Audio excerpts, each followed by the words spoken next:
Give me a thumbs up if you can hear me, if the audio is working correctly. I tested it out a little bit earlier, but we'll make sure it's still working for everybody. Okay, looks like it's good. I posted a link in the chat for Poll Everywhere, which is what we're going to be using today. But today we're talking about crafting compelling stories, the key to successful software. This is a very... I think a lot of times teams don't give enough credit to how much efficiencies can be gained by being more careful in how we craft our stories. And we end up doing a lot of things that actually set us behind instead of helping us move forward. So it's a very, very important area we're talking about today.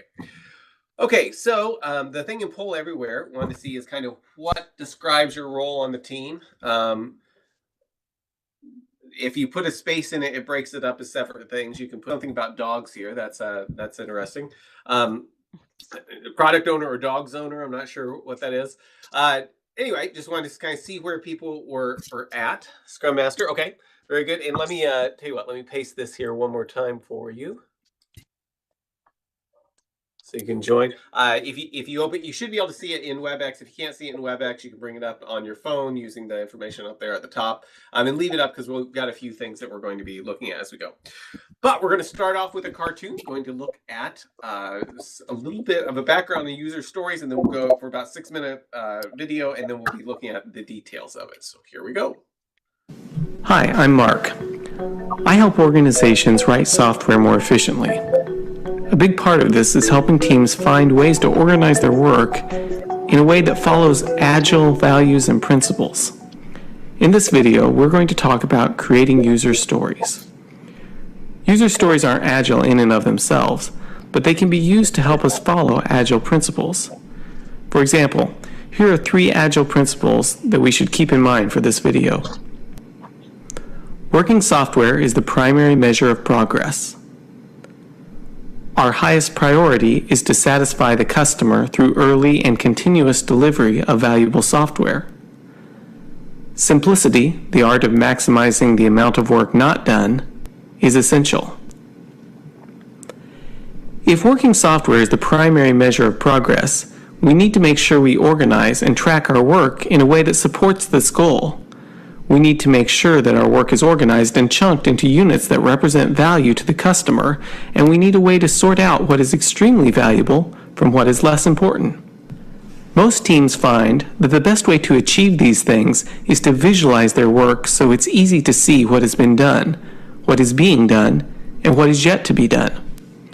Visualizing the state of various pieces of work can be done in software or even on a wall with sticky notes. But in this video, we want to concentrate just on how to represent the units of work. A good approach is to represent the work through simple stories that describe what the user's world must look like in order to mark a story as complete. Here are some example stories using a typical story template. As a registered user, I want to change my password so I can keep my account secure.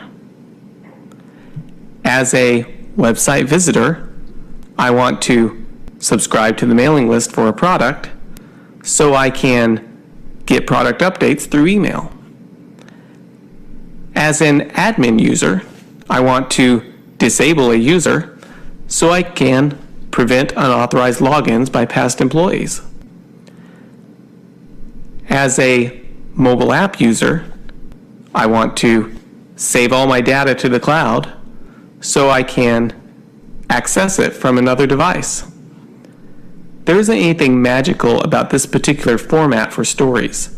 The examples we've just seen cover who, what, and why.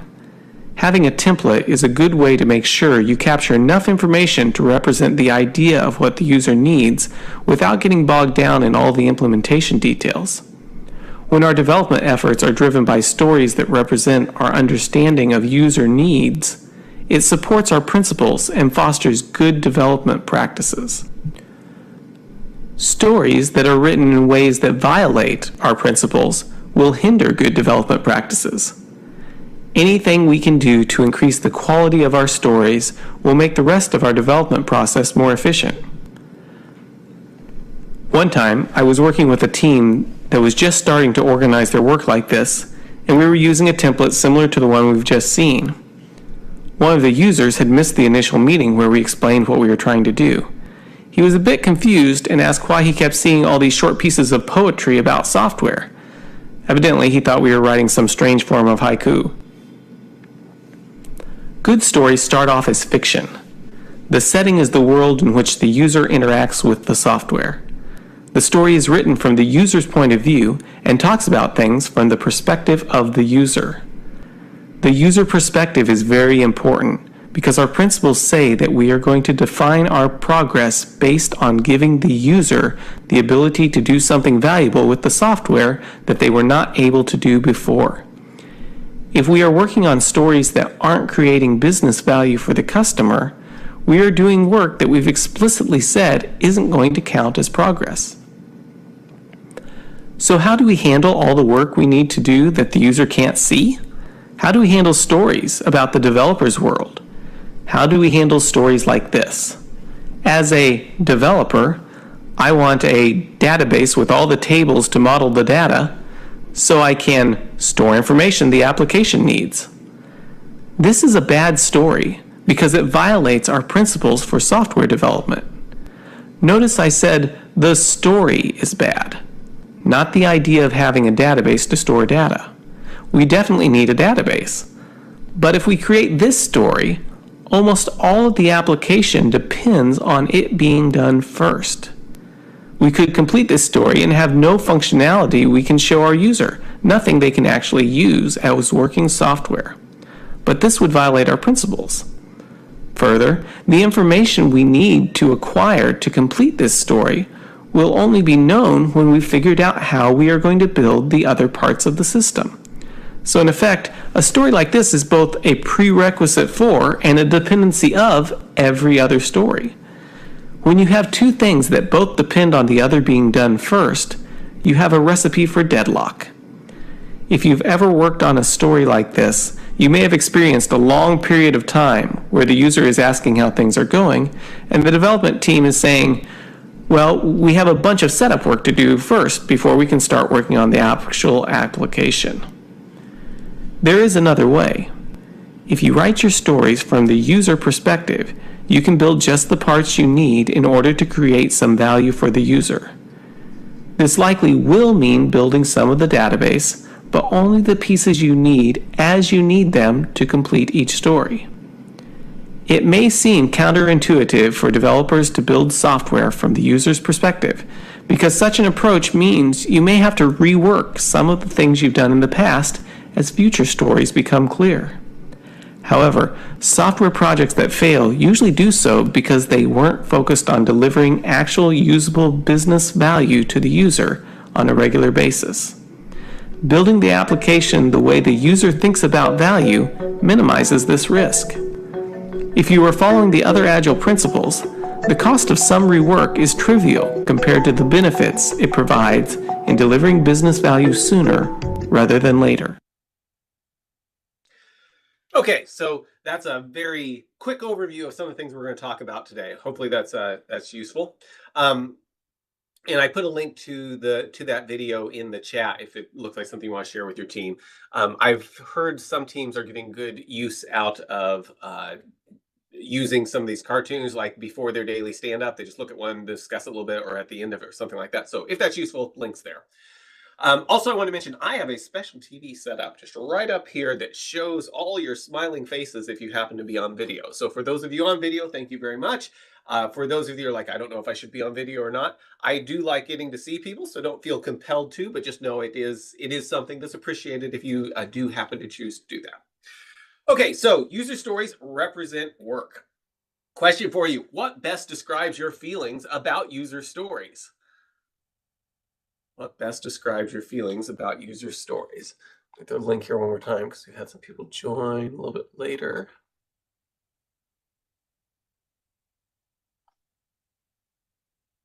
Throw it in right there. So is it a silly way to say requirements? A very useful way to capture high-level details of real user needs. Too little information to really be useful. Usually doesn't represent much of what the user actually wants. Love and adoration, or fear, loathing, and hate. I added fear. Just loathing and hate is F. Okay, it looks like most of us are saying it's generally a useful way to capture high level details. All of the above. That I should add that option. I see we've got at least one person that says it's kind of a silly way to say requirements. Um, C, too little information to really be useful. One of the things we're going to look at today is that we want the bare minimum amount of information for us to be able to prioritize what we're going to work on next. So by design, it should be very little information, but you should have just enough information to decide whether you want to do this story or that story. So that's if used correctly, that can be a feature, not a bug. Um, and doesn't usually represent much of what the user actually wants. The teams I've seen that are most effective in using user stories are usually using it to decide what to work on next. But before they actually start coding, there's a conversation with the users to decide what's the next, how can we give you the most value with the least amount of time to figure out exactly what goes into the story. So it almost gets when when the story starts being worked on is the point where you really start slicing it up and refining to get exactly what the user needs right then, because when the story was put into the system 6 months ago or something like that, the situation may look very, very different for them today. Okay, moving on. Okay, so if you have Q&A, I'll watch the chat too, but this should stay up where you can add things and we'll try to take a look at it at the end. Okay, so user stories are fiction. Here's some very wonderful fiction right here. We've got all these stories, right? These are nice short stories. If you've ever read a comic book, you've got a story that is somewhat limited in scope. It's not like reading Crime and Punishment or War and Peace or something like that. So if we look at what shows up in the daily, or what used to show up in on the Sunday cartoons, it'd be something like this, right? So we've got 3 panels that represent stories where something happens. You need kind of the context of overall, but the story means something just within those threes. But when I try to think of user stories, what I really like is the example of something from Far Side, right? We've got something that's very, very small, may not even have any words in it. Which I'm not saying you don't need words in your story, but it tells a complete story with very, very little information, right? We've got this thing here. You can see what's going to happen. He's going to pop the bag and scare the guy that's working on the missile. Why they're actually hammering nails into the missile, I'm not really sure. And then this one over here, that the guy's on a deserted island, and Genie shows up. He says, "Well, I've got rhythm, I've got music. Actually, who could ask for anything more?" So it's a complete story, just very, very short, but it tells a complete story, and that's what we're looking for in our user stories that describe how we're going to work. Now, the template we mentioned in the video was who, what, and why. So who is that? Who actually wants this thing that we're doing? If you're writing a story and you can't figure out who wants it, it's probably a good indication that no one would notice if you didn't do that. So who's very important. What are we proposing we do? So we can decide whether it's more or less important than something else. And then why is this actually valuable? Now, notice a lot of times you see this sneak into stories, the how we're going to do it. You want to actually leave out the how, because if we start injecting how into our user stories, it means we've done work on deciding the how before we've even decided if it's valuable enough to work on. So stories look something like this. Now, there's nothing magical about this type of template. It's useful because it makes sure we get the important things, and sometimes useful in keeping us from putting in lots of extra details that we really don't need at that point. But we can say so who is this going to benefit? I want what it is that we want, so I can, and the so I can just describes why this is actually valuable to me. So here's an example. As a toddler, I want a way to trigger Baby Shark so I can play it on my own. Okay, the nice thing about this story, now we haven't said anything about the how we're going to do it. Is it a big button? Is it going to be voice control? Is it going to be, who a string he pulls? What is it? We don't know, but we know who this is going to be valuable to, the toddler. Maybe valuable to the parents too, or it may be horrible for the parents, depending on what they think of the song, I guess. I want a way to trigger Baby Shark. Now, even that, now that I look at that, that kind of has a little bit of a how in it, right? Maybe it should be, I want a way to play Baby Shark on demand or something like that. And then we have why, because I want to play it on my own. I don't have to be dependent on someone else to do that. But there's no how in here. So this is generally a good story, or at least headed in the right direction, because we haven't gotten into any of the details of how it's going to work, but we know who this is valuable to, why it's valuable, and what it actually means for this to become reality. So we have to think of how would the world actually be better if this story was to be if these things were to come to pass. So Here's an example. This is my grandpa in, I think this picture is from Washington, and then one of my aunts with him milking the family cow. It says, as a cow, I want to be milked, so I will be comfortable. Okay, we've got the who, the cow, what, I want to be milked, and then the why that's valuable, so I can be more comfortable. So now the farmer, that was written from the standpoint of a cow, but let's think there might be, maybe this story makes even more sense from the standpoint of the dairy farmer. Maybe the dairy farmer is actually our customer and the cow is not the customer. So as a dairy farmer, I want cows to be milked on demand, so whenever they feel like being milked, so I can maximize production. So here we've got what the farmer wants. He wants cows milked on demand, why he wants it, so he can maximize production. Now, how will we actually achieve this? Well, that's to be determined, right? We just have enough of the story that we can prioritize and decide whether this is more important to work on next or if there's something else that's more important to work on next. So, ways that this could be done is the farmer could staff the barn 24/7. There's people there just waiting whenever a cow comes in and feels like it wants to be milked, they'll milk it. Or he could rig up some system. We could, as developers, we can make a system for the farmer. So whenever a cow wanders into the milking area to say it wants to be milked, it sets off a buzzer. It wakes him up in the middle of the night. He can come out and milk the cow. Or if you're like some of my friends that live in the area, you can get a bunch of these. These are robotic milking machines, and they've got cleaners down here over there that clean the udders and laser guided sensors to make sure everything attaches right. It's an amazing work of technology.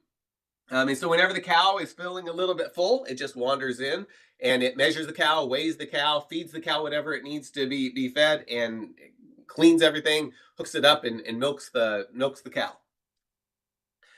So this is another way of solving that problem. There's lots of ways to solve it. But the point I want to make with the user story is at this point, we've got the user story. We can then put it on the backlog or work it into sprints. And then when we get into it, we can have a conversation with our customer, the farmer, and say, okay, what do you want to do? We can buy these multi-million-dollar machines. We can build multi-million-dollar machines that will automatically milk the cow. Or would it make more sense to come up with a mechanism that you can staff for 24/7? Or would a buzzer be better? There's all these things, and you have those conversations with the farmer about what the trade-offs are. Maybe he doesn't have $1 million to spend right now. Maybe the buzzer actually works really, really well for him for a few months and until he can hire more people to staff the barn 24/7. The point is, though, you're having those conversations with the user based on what they're wanting to achieve, and the how becomes a discussion with all the trade-offs involved in it. Now, if we put all the how into the story weeks ahead of time, by the time we get ready to actually work on it, the situation may have changed. Maybe the farmer won the lottery, and so buying a bunch of machines to milk the cows is no big deal now. But you don't know that. We wouldn't want to build a bunch of stuff they don't need without having that conversation with the farmer to look at what the trade-offs are. So stories that support our principles foster good development, but bad stories will hinder the development process. Stories start out as a work of fiction written from the user's point of view. And progress means that the user can now do something that makes them happy that they couldn't do before. There's something, it's got a good ending to the story, right? The user is happy now in ways that they weren't able to be happy before. But that also means that waste is what we get if we have stories that don't have any return on investment for the user. For example, if we have a story that looks like this, where we say, as a developer, I want a CI/CD pipeline so I can deploy to the cloud, how does that story make you feel?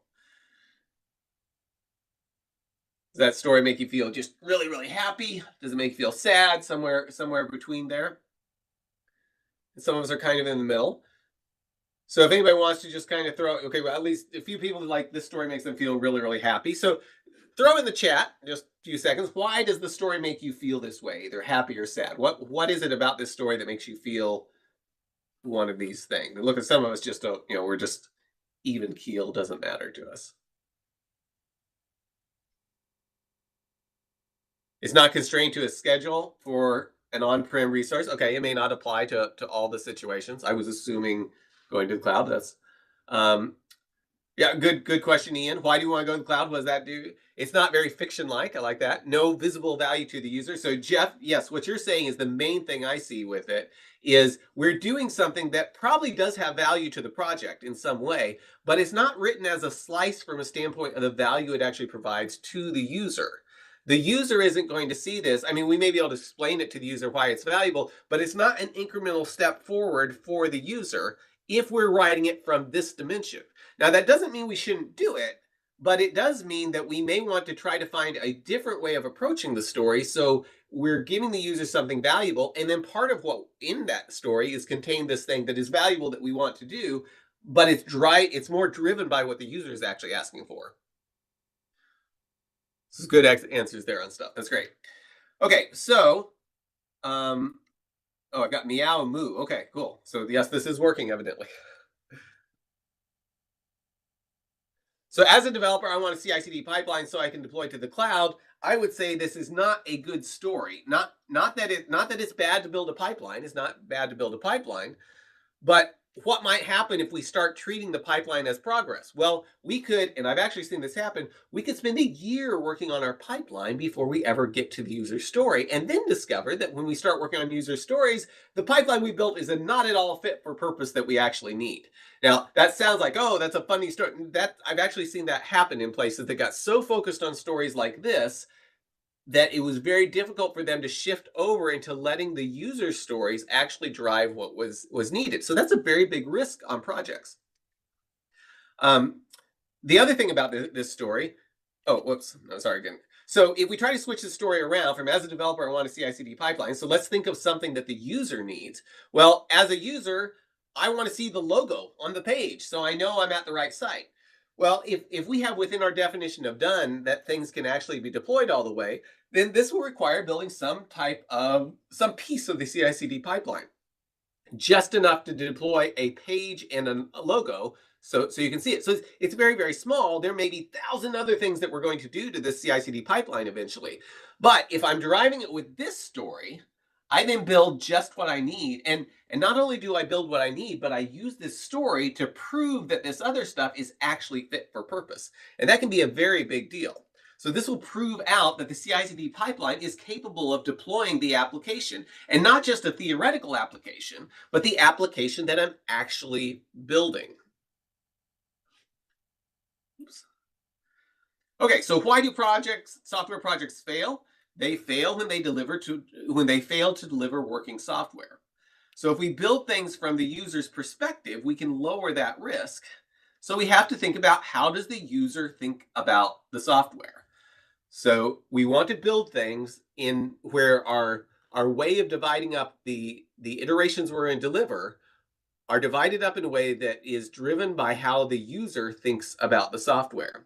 So I'm going to take a quick pause because I threw some announcements just right in the middle. So we'll think about that. We'll come back to it in just a second. Just to let you know, if any of these talks are interesting, there's the URL for the talks there, youtube.com/agilelnl. They get archived there. I think most of them you find under the live tab right now, but we try to always archive those there. So if you ever see a talk or miss talk or want to go back and review something, that's where you get to it. Or if you want to share it with someone, I think it actually streams to it live. We're streaming to it right now. It's a few seconds behind, but it is there. Also, I want to let you know that we did this, I think, a year or so ago. I've got a paid course that I offer on Maven called Improve Your Agile Skills with 5 Business Books. And we do 5 sessions, go through these 5 very important business books, and then discuss in a smaller setting, kind of like we did with Office Hours for people that joined that. We go through a smaller setting and talk about how those books apply within the context of an Agile team. And this is a very, it's a very free-flowing conversation. So very much conversational based approach. I know I learned a lot of people that were in this first cohort. Anyway, this is coming up. If this sounds interesting to you, you can go to Maven and get on the list. But if this sounds interesting to you, shoot me an email and let me know, because because of the way that Maven.com works, it's beneficial for me to be able to kick things off with when we first launch it, with more people being subscribed and like that are saying they're going to come. So I'll generally have like a preferred pricing for a small group of people that have said that they're interested in it. If you'd like to be on that first potential to get that, send it to me, because it's low enough. I don't want to put it on their website, but I will send it out to people that say they want to be part of that. So just a heads up, if this sounds interesting to you, it'll be a weekly thing. I think we'll probably start it toward the end of March. But shoot me an email saying you're interested in being part of it, and I'll make sure you're on that first early bird pricing option. Peter, actually send me an email, okay? Matter of fact, I'll put my email right here in case anyone. Feel free to reach out to that. Now, what we've got coming up next week on the 11th, Luca, he's spoken to us before, but he's going to be talking about toward a modern complexity fit philosophy of work management and leadership. Luca is very much I would call him a thought leader. He thinks very interesting thoughts about things. He's always fascinating to listen to. So looking forward to this. This is going to be on the 11th. The next week, I'm going to do an introduction to genetic algorithms. And so this is looking at a style of programming that lets you evolve a solution. So you see an example there where we're taking Abraham Lincoln's picture and evolving something that is starting to look more and more like Abraham Lincoln by using evolutionary processes and random processes. This talk, it'll be interesting because we're going to look at a little bit of code. The code we're using is a style of Lisp, but our goal isn't to really get into all the code other than just kind of showing here's what it does. The goal is to more get you thinking in terms of how can this type of approach be used to solve problems. So even if you're not coding, don't know Lisp, don't know Racket, which is language we'll be using, or even if you're not a developer, I think you should have a lot of takeaways from this about a different style of problem solving that may give you some ability to understand what coders are doing if you're not a coder, or may give you a tool that you may someday find that there's a perfect place to use this. So this is going to be an interesting, I think it's going to be a pretty interesting talk. I'm enjoying it. It's something I've been experimenting with a lot. Anyway, that is on the 18th. And then on the 25th, we've got George Dinwiddie coming to talk to us again. His talk is, so your manager asks you for an estimate. What do you do then? George is, I've always enjoyed everything I've heard him and all the conversations I've had with George. So I'm really looking forward to this talk. And if you work in any place that might possibly ask for an estimate, you will probably really enjoy what George has to say here. And then on the 4th, March 4th, we've got Agile Principle number 8. We're slowly working our way through all Agile Principles. We're on number 8. We've got a new cartoon for that, talking about sustainable development. So that's going to be fun. It will be the premiere of that cartoon. So you'll get to be the first people to see it if you want to. And then we're going to talk through the principles. So that'll be fun. And then on the 11th, we've got Alex Bird is going to be talking about how do you become an expert when you're on the clock. So Alex and I have been going back and forth as he kind of refines this. This is going to be a very interesting talk. He's going to demonstrate, he's going to use the idea of test-driven development from first principles to kind of demonstrate this. So there's going to be some code, but he's breaking it up. So the idea of becoming an expert is kind of separated from the more code-intensive part. Anyway, even if you're not a coder, I think, but you're interested in how to become more of an expert, I think you'll really enjoy what Alex has to say. And then on the 25th, Mike Clement is coming to talk to us about focus on flow, lean principles in action. A lot of people, the feedback I asked for, a lot of people said they really wanted to hear more about lean. So Mike's going to come and give us some of that information. These will be going out pretty soon. You've probably seen some of them, but here is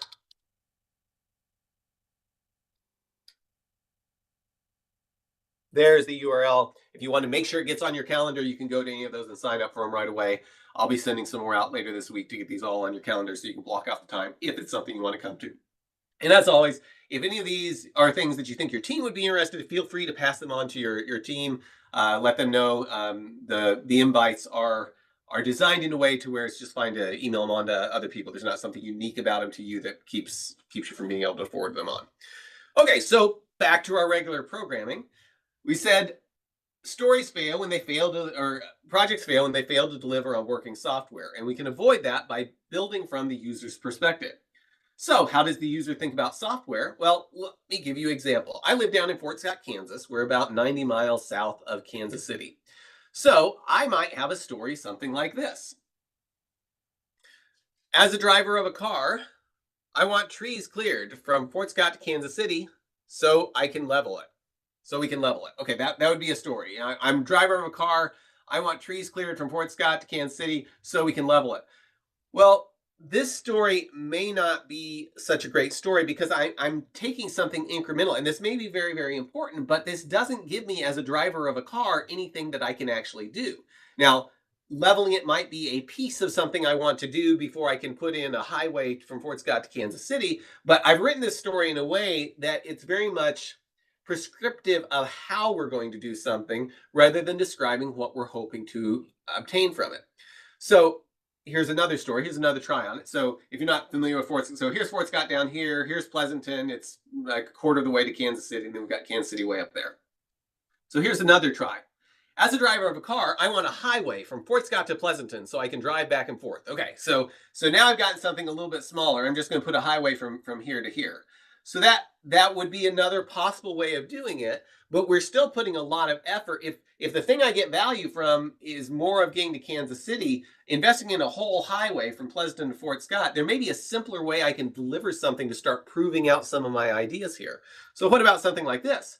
As a driver of a 4x4, so now what I've done is we've now narrowed who the user is to a specific type of user that we can deliver something for more rapidly. So as a driver of a 4x4, I want a trail from Fort Scott to Pleasanton so I can travel when the weather is good.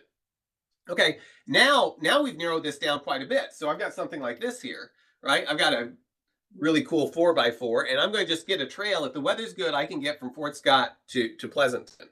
So that represents something we could deliver to the user, and they could actually start for one segment of the users, or under certain circumstances when the weather's good, they can start executing this thing that they've said is valuable. Now they can get to Pleasanton. Maybe they take medical supplies back and forth between Pleasanton and Fort Scott when the weather is good, and they couldn't do that at all before, other than like trekking through these woods. Now, I will let you know, this is not what the woods look like around my house. I wish it was, but that's not quite what it looks like here. But, okay, so after I do that, maybe my next story is as the driver of a car. So now I'm expanding who my user is here by saying, as the driver of a car, I want a gravel road from Fort Scott to Pleasanton so I can now drive back and forth. So maybe we get something more like this. It's not a great road, but now we've got the ability to go back and forth between Fort Scott and Pleasanton. So after that, maybe I put in, now I want a paved road from Fort Scott to Pleasanton so I can drive back and forth at high speeds. So now I've got, a paved road doing these things. And then once I finish that, maybe we're getting lots of use out of this back and forth to Pleasanton. Maybe then I say, okay, now let's go ahead and extend the trail all the way to Kansas City. So I can drive back and forth in good weather. So now I've got this trail that goes all the way to Kansas City. I can start going back and forth there.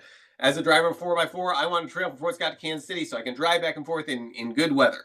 So if you notice here, we've done one thing, and there's many ways we could do this. We're going from Fort Scott to Pleasanton and then making that perfect, proving out that we have the capability of making trails, we have the capability of making gravel roads, and we have the capability of making paved roads. We've got that all proved out, and then we start incrementally working our way up to Kansas City, or we build the next piece up to Kansas City.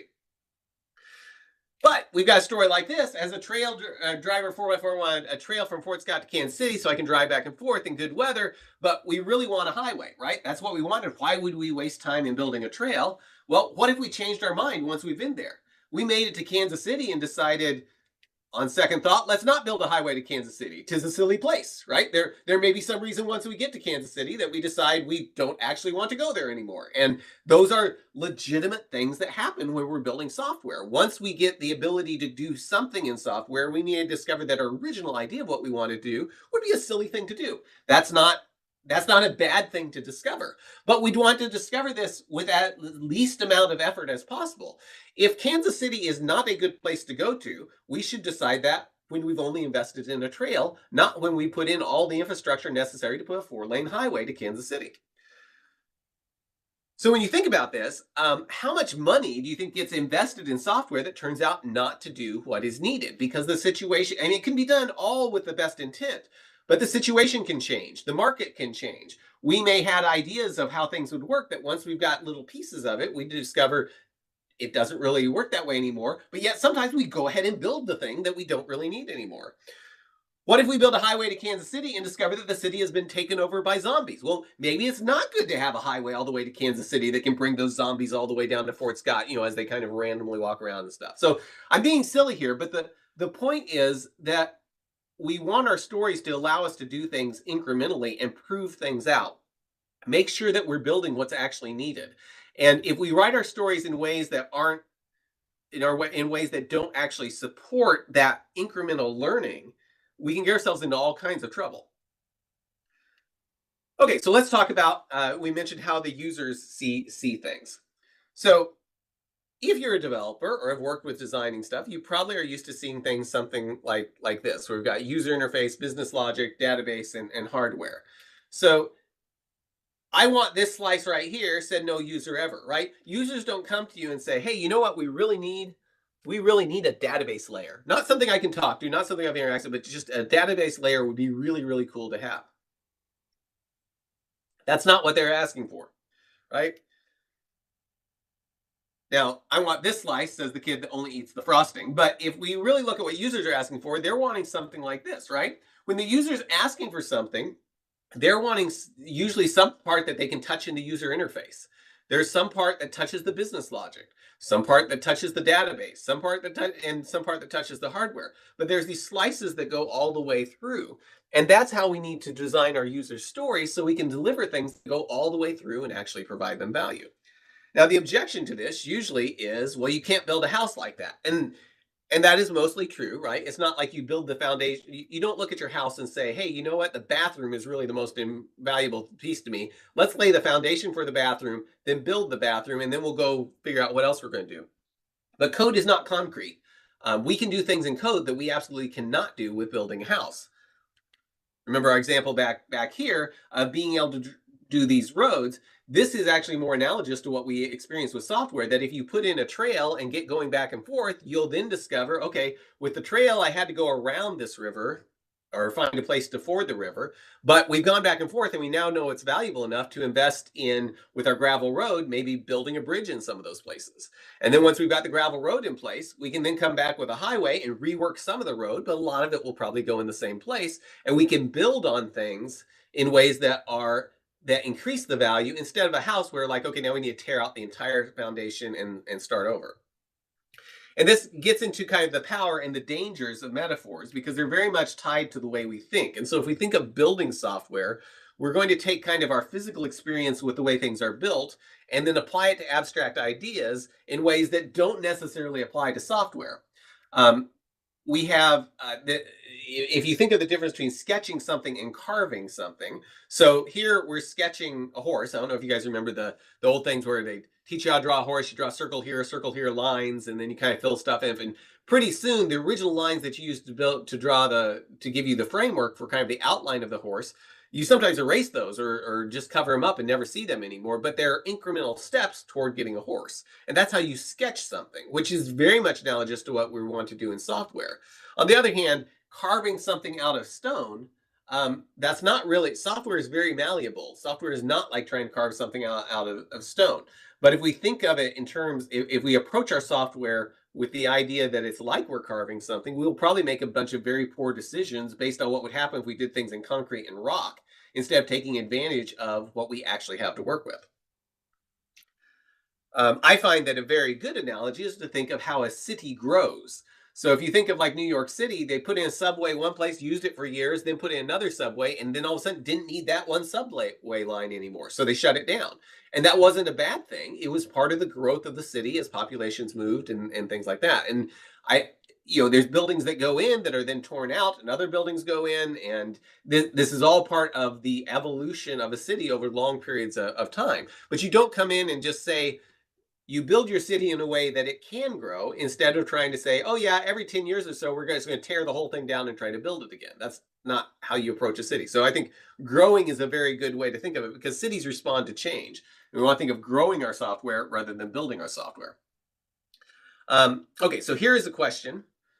If a ship replaces one board every year for 800 years or so, eventually every part of the ship has been replaced. Is it still the same ship? And if you've taken a philosophy class, you might recognize this. I might check a few messages here people sent me.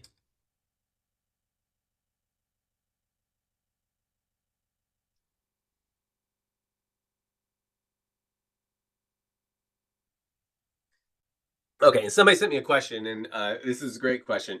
So she was saying that she's running into situations where people are saying they're trying to write it from a user's perspective, but they end up building just describing how they want to build things behind the scenes. So the example being, as a user, I want the app to call the right API so I can be notified more quickly about the status of my case or something like that.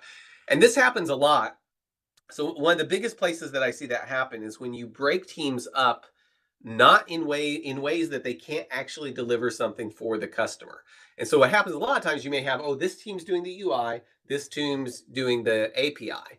And so then you run into these very difficult things where you've got the person doing the API that doesn't even talk to the customer, doesn't have interaction with the customer. And so if they're trying to think of things from the customer standpoint, the customer doesn't even know may not even know what an API is. Now, in some cases, the customer is using an API, but in a lot of cases, if they're using like a web interface, they don't know what a web API is. And that makes it very hard to program things from the standpoint of the customer, because we've divided up the work in a way that specifically insulates part of the team from getting feedback from the customer. Um, what I find works better in those situations is to go ahead and create your teams in ways that they can actually deliver something. They can talk to a customer and deliver something that makes the customer happy. And if you keep them completely separate like that, that's going to be really, really hard to do. The other way now, so one thing, make sure that your teams are structured in a way that they can actually be successful in providing what the customer needs and getting that feedback from the customer. Now, if they're writing this because that's how they're approaching the work, which is the other way, so the team is actually talking to the customer, but in their mind they're breaking up the UI from the API, and so they're trying to write a story for both parts.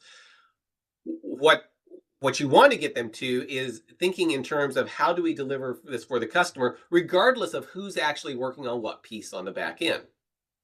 So I think the best thing to do there is try to get them to narrow the story down to the smallest thing they possibly can, in a way that's giving a full slice all the way through. And make sure your stories are written in a way that actually means something to the customer. If the story doesn't have any meaning to the customer, then it's going to be very difficult, if not impossible, for the customer to prioritize and help make decisions about what should come next. So if we're writing stories like this, we're probably getting away from it. Probably the underlying problem is that we're not in a position where we're communicating and really collaborating with the customer to give them the smallest possible thing that provides the maximum amount of value, hopefully in the next few days. And if you're trying to do that, it will kind of push you away from those types of stories. And when I say this isn't something is necessarily easy to do. I've worked with a lot of teams, and usually the first time we hit one of these, I throw out what I'm saying right now, and they're like, "Oh, there's no possible way to do that." So what I'm usually trying to do is nudge them just a little closer to it. Say, okay, well, what can we do to make this more centered on the customer? Can we rewrite it in any way that if we show it to the customer, they would be able to validate whether this is done or not? And we take a baby step toward it. And then when the next story comes, we take a little bit more of a baby step toward it. And over 6 to 8 weeks, you can often shift a team from being where they're thinking in this old way of doing things to where they're starting to ask those questions themselves, and they see a path toward being able to create stories that are written from the customer standpoint like that. So while I'm giving a 30-second, here's how you can approach it. My experience has been, it usually takes 4, 5, 6 weeks to get a team to where they're starting to see those things for themselves. I mean, and sometimes even longer than that. So it's not necessarily an easy thing, but you want to take baby steps toward being able to do that. Okay, let's see. What does everybody think on the ship of Theseus? If a ship replaces, okay, yes, it's the same ship. No, it's a different ship. So regardless of what category you fall into, just let you know, philosophers have been arguing about this for many, many years. So, a matter of fact, when Socrates was getting ready to drink the poison, they had to wait a long time because the ship of Theseus was out on some type of uh, religious thing, and they couldn't kill anybody till it came back. So he had all that time he had to wait for the ship to come back. That ship was the one that for 800 years they had been replacing to keep going, and probably was not made from the same materials it was made originally. Um, so hold this thought, and we're going to think about this a little bit when it comes to software. So here's a graphic that I find useful to show to teams. So if we start out with these different areas, right? We've got the top thing there, which means this story is capable of demonstration. It's a feature that creates a rough means of producing the desired result. So we can use this. It's not maybe not even something we're going to say is ready to go to production, but it lets the functionality be exercised. Then we've got the orange, which is deployable to production. This has the security and everything we need to get it into production. It may not be fully ready to use. It may not even be everything that we possibly want, but the user can use this to say, yes, this is a step closer. This helps make my life better. The green is viable as a system of record. So viable as system of record would mean we've got the bare minimum features to be able to run in place of the current system if we're writing a new system. So this could go live. As viable as system of record, we could take this live and we could start using it. The old system, we might need to, if we're replacing a system, we might need to keep the old system around for a while to look some things up or whatever, but this can actually start functioning on a daily basis of people using it. Blue would be other existing features, so current state features that maybe we don't need to go live. The big example I have of that was a team I was working with that needed to. This was a project for the Treasury, and they needed to be able. The old system allowed us to go in and put in calendar dates and say these are federal holidays. There was a nice UI for doing that. Well, as we talked to them more, they said, you know what, if we load up the calendar holidays for the next 2 years, we really can defer this. It's an existing feature and we do want it someday, but it's not as important as other things because we can give ourselves a two-year runway on this. So that becomes an existing feature that aren't absolutely required to go live. And then the purple here are a new feature. So enhancement that the current state doesn't have today. Since the current state does not have them today, then we can assume they're not required to go live. But oftentimes, they're the whole reason that we've justified doing the rewrite in the first place or building the system.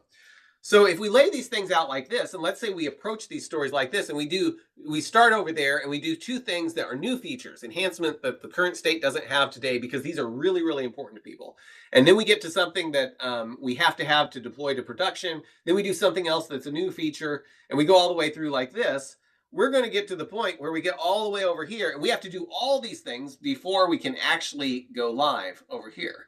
But if we order our user stories a little bit differently, we now buy ourselves some options of when we go live. So if you hear the example of having a skateboard, a scooter, bike, motorcycle, and then to a car, that's kind of what we've done here down on the bottom, because now at the very beginning, that yellow, we may not be able to go live at that point, but we've now got a point that we can demonstrate some stuff to the users. They can start giving us feedback.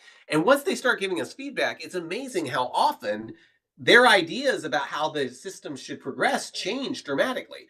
You get a lot better feedback from a user that's actually using something and touching it than you do when it's all just abstract in their mind and they're trying to throw out everything they could possibly want. So then when we get to that orange part, now we've got our little scooter here. We've now got it's deployable to production. So this might be a place where it's deployed to production and we're starting to run, maybe if it's a system that processes files, we're running files through it on a regular basis to compare to the old system and see how they work, see if there's any differences. Then we get to the point where we've got the green, we've now got the bike version of it. We can actually, this is legitimately something we can use for transportation. We could possibly stop using the old system. And then we build the existing features. The point is with this though, is up here with this ordering, there's only got one option of when we can go live. And that's when we've finished everything that we've done because of the order that we've done our stories in. Whereas here, we have many options of when we could possibly go live. The user very well may say, we don't want to go live until we get all this stuff done, but at least we're doing it in a way that gives them the option to change their mind and decide they want it sooner. Let's say we get halfway into this and budget starts drying up. There's something really, really big that's happening that's causing problems with the budget. It may be very politically expedient to go ahead and go live with what we have now in order to get enough trust to finish the rest of it. But up here, the project might get shut down because we haven't actually delivered something that they can use. So those are things to think about when we're looking for ways of ordering our user stories. And I would keep this in mind. Part of the value of this is to think about how do I write my user stories in a way that actually lets me get this type of capability and this type of flexibility. If I write it in ways that are just building out layers instead of slices, I'm not going to have this capability. I'm going to end up with a database layer or something and nothing to show for it, nothing that I could potentially take live, nothing I can show the user that lets them actually have the confidence that we're making progress, and nothing that I could take live if for some reason the priorities change. This is kind of a similar idea of minimal existing and new features. And if these sound useful, these will be on the recording on the Agile Lunch and Learn YouTube site if you want to get them and pull off screenshots of them. If you want the PDFs of these, send me an email and I can send them if it's something you think would be useful for your team.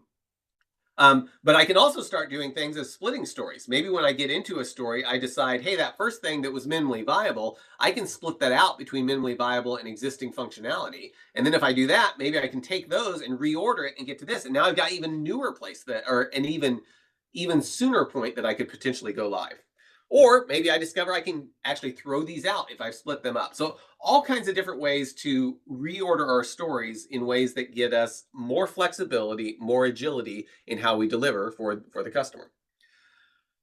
Let's see. So I have an example. Let me look at the questions here because I've got an example here that we can go through, but this might be more interesting to see what people are.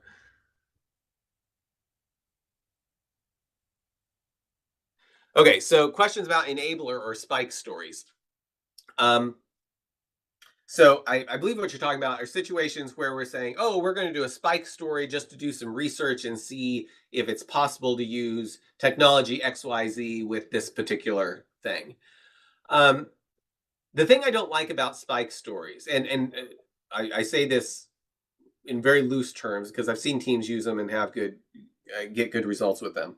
Um, but oftentimes, what happens with a spike story is since it's not constrained by something we're going to give to the user, it can grow in scope or sometimes head in a different direction than what's actually valuable.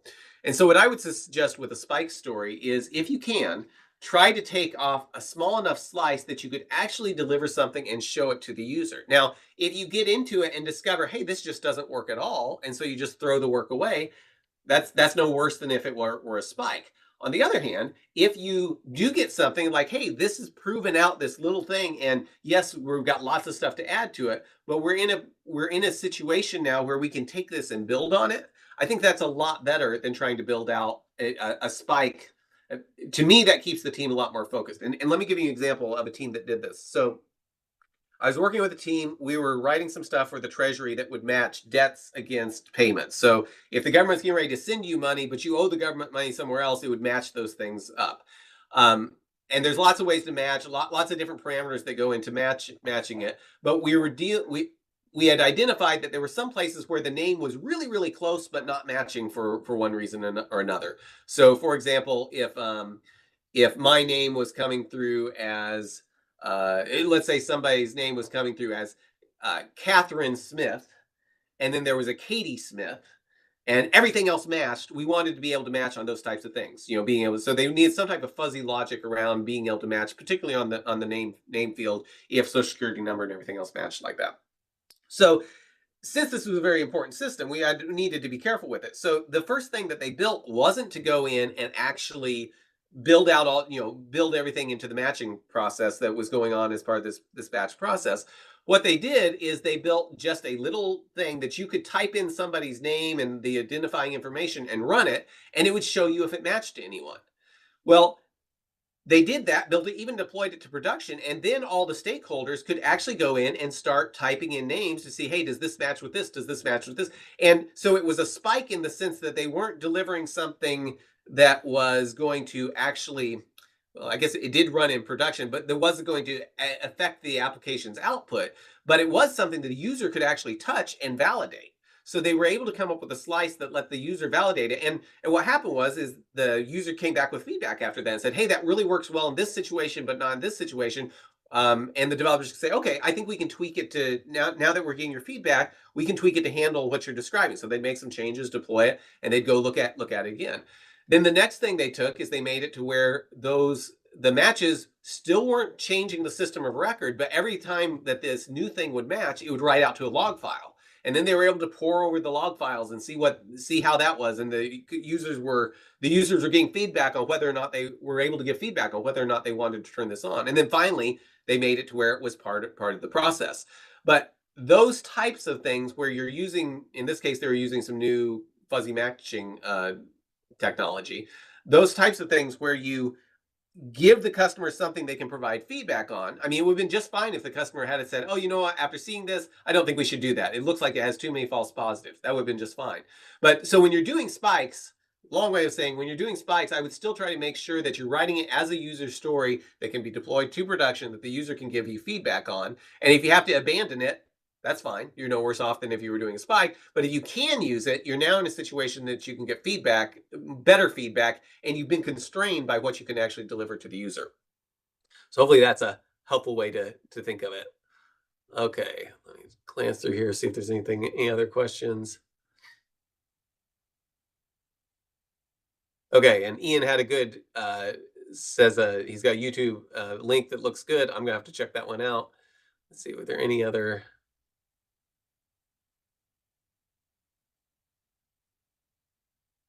Remodeling the ship. Okay. Hopefully I didn't miss anybody's thing there. So I'll give just a really brief kind of looking at Sam's shoes. So Sam's a very prestigious shoe shop that hasn't been selling anything online. And so, it's been in the family for generations. So Sam may say, as Sam, I want to sell shoes online so I can make money. Well, that's a pretty big user story. That may be too big to actually be actionable. And if we deliver this entire story and turns out we made a mistake, Sam's now spent lots of money on a solution that may not be what he needs. So if working software is the primary measure of progress, we might end up with a story like this. As a user, I want the system to work so I will be happy. Well, that's almost the same level that Sam's story is here. So how can we improve this? Well, this would involve creating all these things, right? Is probably what Sam's thinking. So we might have a story, want to have a developer say, I want a story as a developer, I want an API to the database so web services can query it. But that's not written from the user standpoint. So maybe we need a story something like this. As a customer, I want to see inventory so I can call in to order. So now this is a very small incremental step toward what Sam is asking for, but it's a lot more manageable. We don't have to deal with some of the security stuff. We don't have to deal with payments, anything. This is just saying, can we get our stuff online? So we might end up with something that looks like this. We've got our different types of shoes. And like I said, Sam's Shoe Store is a very prestigious store. So they even do all their descriptions in Latin instead of in English or some other language. But you can just see what's in stock. You can see what's in stock and call into order. Well, the return on investment from this is hopefully we'll get some orders, but we'll also get some metrics. And we're going to prove out some assumptions. We may find that Sam's Shoe Store customers don't want to order anything online. They want to come down and see Sam or Sam's grandson, who's now running the store, also named Sam. And that's what they see as being valuable. So you can actually prove some of these things out. And this isn't an entirely hypothetical example. Zappos basically did this before they sold to Amazon when they were first starting up. They weren't sure if people would actually buy things on the internet and put them on their feet. Maybe there's some type of deep revulsion to putting shoes on your feet if they came through the mail. Who knows? But what they did is they went down to the Foot Locker, bought a bunch of shoes, took pictures of them, returned them to Foot Locker, and then if somebody would order one, they'd go back to Foot Locker, buy it, and ship it out. Now, that wasn't the most efficient way to do anything, but it was the most efficient way to actually prove out their ideas about whether or not people would actually buy things online. It turned out they would, and so then they built out the rest of the system. So that's just and that this Sam shoes can be a very detailed thing. So I'm going to kind of skip through the rest of that. But the point is, we can go from that to them being able to get to the point where they actually can order one shoe, one pair of shoes at a time. And then maybe later we want to, they just type in the credit card information and order. Very simple. And then maybe we grow that to where now we add a shopping cart. But the point is, we can deliver things incrementally in a way that let us prove out all of our assumptions and prove out that what Sam's asking for actually works with his customers that are trying to use the system. Okay, so I'm going to skip through here. Okay, so question that we asked kind of earlier is, but now related to software, at what point do you have new software? Is it A, once the last line of original code has been replaced with through a process of weekly changes, or B, when a new application is created and the old data is migrated over, or both A and B is a new application? And once again, there is no right answer here, but what I want us to get thinking about is the idea of evolving software. And when we're using our user stories effectively, our software should be evolving over time. And maybe it looks something like this, to where we eventually get to the point that our software has evolved to where no lines of code are still being used, or a very small segment of line of code is still being used, or maybe we don't know, and it doesn't matter because we've continued to evolve in the way that meets the customer's needs. And that's probably the most important thing there. Okay, so we got kind of widespread spread here on things. So let's see if there's any questions. Oh yes, got a story here as a Scrum Master.